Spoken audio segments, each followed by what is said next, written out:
खबर हम बता दें कि दरभंगा में आज दो बड़ी घटना एक बार फिर घट गई है। सबसे पहले हम बता दें कि बहादुरपुर थाना में दोनों घटना घटी है।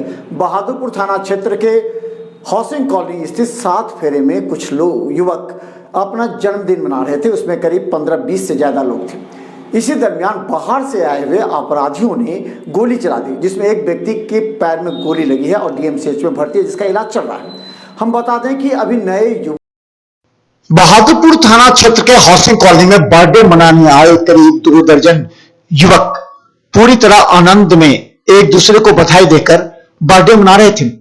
इसी बीच बाहर से आए हुए अपराधियों ने गोली चला दी, जिसमें इमामबाड़ी का रहने वाला एक व्यक्ति घायल हो गया। कहा जाता है कि दरभंगा में जॉन्टी सिंह और रौनक सिंह दोनों के बीच आपसी वर्चस्व को लेकर के ये झगड़ा हुआ है। हालांकि यहां लोग बचाने के क्रम में घायल हुए। पुलिस को मौके से खोखा भी मिला है। पुलिस 7 फेरे नामक इस विवाह भवन की पूरी तरह जांच कर रही है।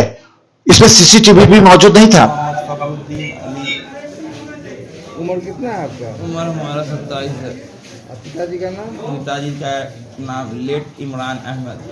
घर कहाँ है? इमामबाड़ी। क्या हुआ आपके साथ? मैं बर्थडे पार्टी में गया था अभी। कहाँ? कौन कॉलोनी है भाई? वो ये बताए ना भाई, कोई नहीं है वहाँ पर। अच्छा ठीक है, बर्थडे पार्टी में गए थे तो क्या हुआ? वहाँ पर गए तो वहाँ पर सब कुछ ठीक चल रहा था। वहाँ पर 2-4-5 बंदूकधारी लड़का आया, समझे? एक लड़का को मारने के लिए वहाँ पे। तो हम लोग बीच बचाव कर रहे थे, बर्थडे पार्टी था, यहाँ पर ये सब नहीं होना चाहिए। तो वो लड़का पहले ऊपर चला आया, समझे? उसके यानी कि ऊपर जैसे फायरिंग नहीं करता है, फायरिंग किया मेरे डराने के लिए। हम बोले भाई सब मत करो। उसमें समीर साहिल था, रौनक सिंह था और समर साहिल था, सलीम शाहजादी क्या नाम और है, और एक और लड़का था। कहाँ का था वो लोग सब इधर का है। एक से आगे कौन सा है, गोड़िहारी। हाँ। गोड़िहारी की तरफ का वो लोग वहाँ से आया हुआ था। अब कुछ दिन पहले भी हमको हमला हो चुका है, समझे? आदित्य और उसका बाप महेश भगत, उन सब का हाथ है इसमें। कारण कुछ नहीं है। उन लोग नशा का कारोबार करता है और हीरो बनना चाहता है पूरा अपना दरभंगा में। उसके सामने कोई नहीं बोले। ये घटना कहाँ पर घटी है? ये घटना हम बता रहे हैं। कौन कॉलोनी था भाई? जेल के सामने वाला कौन गली, कौन कॉलोनी था? के पीछे कौन कॉलोनी था? हाँ वो colony housing board. Housing board जी सर। किसी होटल का नाम लिया जा रहा है? कौन सा होटल? हाँ होटल था। वो कौन सा होटल है? 7 मैरिज होटल। 7 marriage hotel. जी सर। आपका घर कहाँ हुआ? इमामबाड़ी में। अब एक बड़ा सवाल है कि आखिर पुलिस आज तक वैसे गिरोह जो नए युवकों को अपने ग्रुप में शामिल कराकर अपराधी प्रवृत्ति का बनाता है और वर्चस्व की लड़ाई में एक दूसरे पर खुलकर गोलीबाजी करते हैं, इन युवकों को पुलिस का भी भय नहीं सताता है। जिस तरह बाहर से आकर हाउसिंग कॉलोनी में गोलीबारी की घटना को अंजाम दिया, यह निश्चित तौर पर बताता है कि पुलिस को जानकारी होने के बावजूद भी ऐसे अपराधी खुलेआम घूम रहे हैं। ये वो अपराधी हैं जिन्होंने पिछली बार लहरियासराय के बाकरगंज में भी गोलीबारी की थी। ये नहीं, पंडासराय में भी गोलीबारी की थी। इन वर्चस्व की लड़ाई को लेकर के दरभंगा के नए युवकों में भी दहशत का माहौल व्याप्त है। सिटी एसपी ने घटनास्थल पर पहुंचकर मौके की जानकारी दी। देखिए, ये बर्थडे पार्टी बुकिंग थी। एक छोटी मियाँ वकील करके हैं, उनके बच्चे की बर्थडे पार्टी थी और ये 7 फेरे करके है ये जगह। और बर्थडे पार्टी के क्रम में ही बताया जा रहा है कि अंदर में जो लोग आए हुए थे उसमें से ही कुछ लोगों ने फायरिंग की और एक व्यक्ति जख्मी हुआ है जो डीएमसीएच में भर्ती है। उसका बयान लिया गया। उसने 6 लोगों को चिन्हित किया है और उन 6 लोगों में को आइडेंटिफाई कर लिया गया है और उनकी गिरफ्तारी का प्रयास किया जा रहा है। सर, सबका पूर्व का कुछ न कुछ आपराधिक कनेक्शन रहा है। ये जैसे रौनक सिंह के बारे में बताया जा रहा है, आदिल के बताने में सबका कुछ न कुछ आपराधिक इतिहास रहा है और वो सब उस टाइप के मनचले और मतलब बदमाश टाइप के ही लड़के हैं। सर, अब तक पता चल पाया है किसे गोली मारने के लिए अपराधी आए थे? ये अभी तक कुछ स्पष्ट नहीं। उन्होंने तो 6 नामजद किया है और ये आपस में बता रहा है कि जॉन्टी सिंह और रौनक सिंह के बीच में कुछ विवाद है जिसके वजह से फायरिंग हुई है। और ये जिनको गोली लगी है उसी क्रम में क्रॉस फायरिंग में शायद गोली लगी है अगले। सर होटल में कोई सीसीटीवी फुटेज कैमरा नहीं लगा हुआ? नहीं, उस पर भी हम लोग जा रहे हैं कि चूँकि ये मैंडेटरी है कि सभी जगह आजकल सीसीटीवी होना अनिवार्य है इस प्रकार के पार्टी और फंक्शंस में। तो ये सवालिया निशान तो है ही जो आयोजक हैं उन पर। और मौके वारदात से जो है पैलेट मिला है उसका, जो फायरिंग उसका एक मिला है।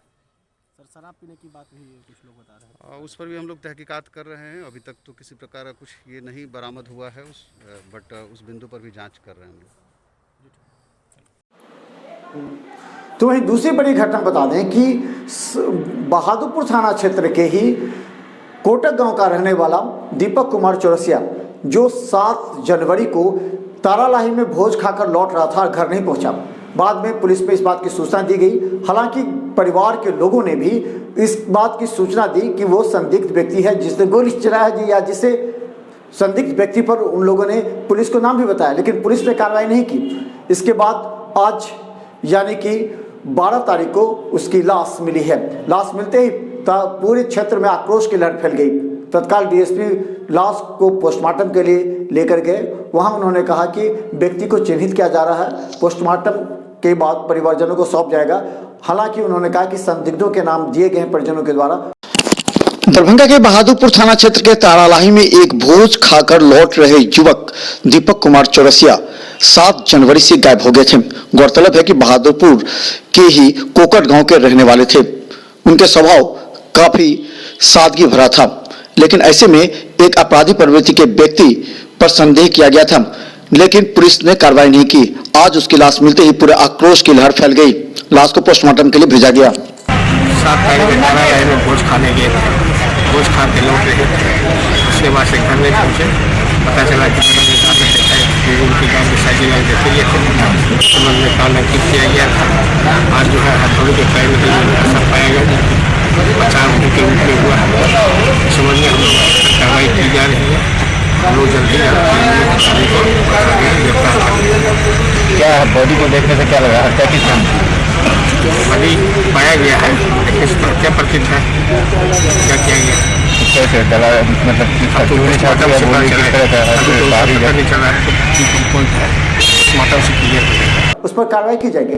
वहीं वहां पहुंचे बहादुरपुर के विधायक मदन साहनी ने भी कहा कि पुलिस को भी उन्होंने नाम दिया था, लेकिन पुलिस ने कार्रवाई नहीं की और आज उसकी हत्या हो गई है। पुलिस इस मामले की जांच करे, ऐसा मदन साहनी ने भी कहा। द्वारा जाहिर किया गया उस शंका के बारे में भी हमने उनको बताया कि अमुक जगह से यह घटना घटी है और तारालाही से जब दीपक चौरसिया किसी भोज से लौट रहे थे अपने गांव, तो वहां तक लोगों ने उनको देखा था और उसके बाद से ही ये गायब थे।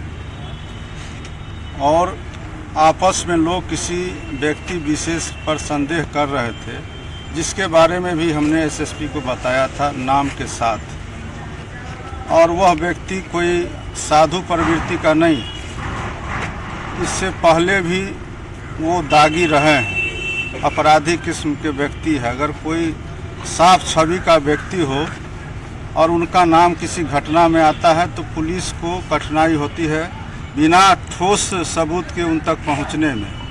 लेकिन जब किसी अपराधी किस्म के व्यक्ति का नाम आ रहा था तो पुलिस को उनको पकड़ना चाहिए था। और हमने नाम भी बताया था फ़ोन पर और 4 से 5 बार हमने बात किया इस संबंध में कि आप इस पर त्वरित कार्रवाई कीजिए।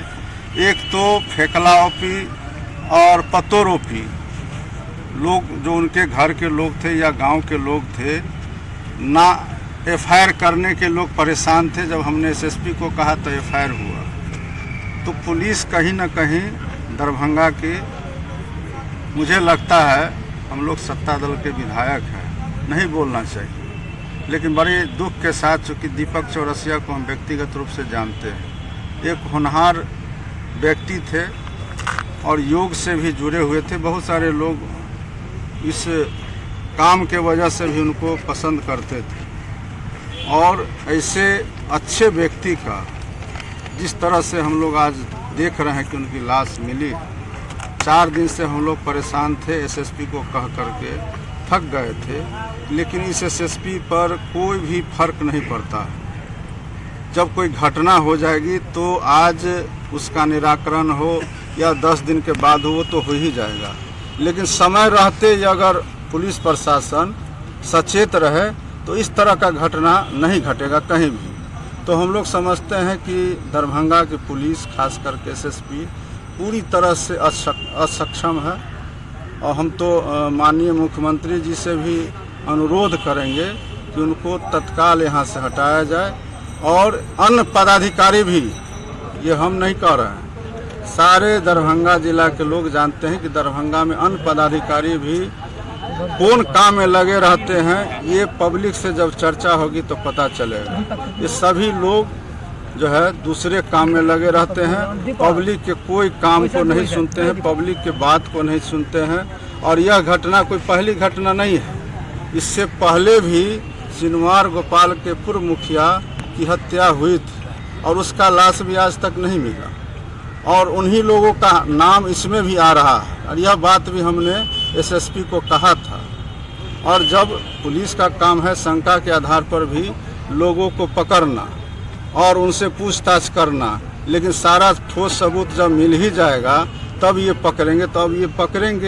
तो हम तो चाहेंगे कि इनका जो भी लोग इस घटना में शामिल है उनको पकड़े। और अगर ये सही में एसएसपी हैं और इनके कानून का इनको थोड़ा भी ख्याल है, बिहार में जो कानून का राज है उसको ये स्थापित करना चाहते हैं, माननीय मुख्यमंत्री जी का जो छवि है उसको ऐसे पदाधिकारी धूमिल नहीं करना चाहते हैं, तो स्पीडी ट्रायल करके और 10 से 15 दिन के अंदर में अगर ये दोषी को गिरफ्तार करके सजा देते हैं।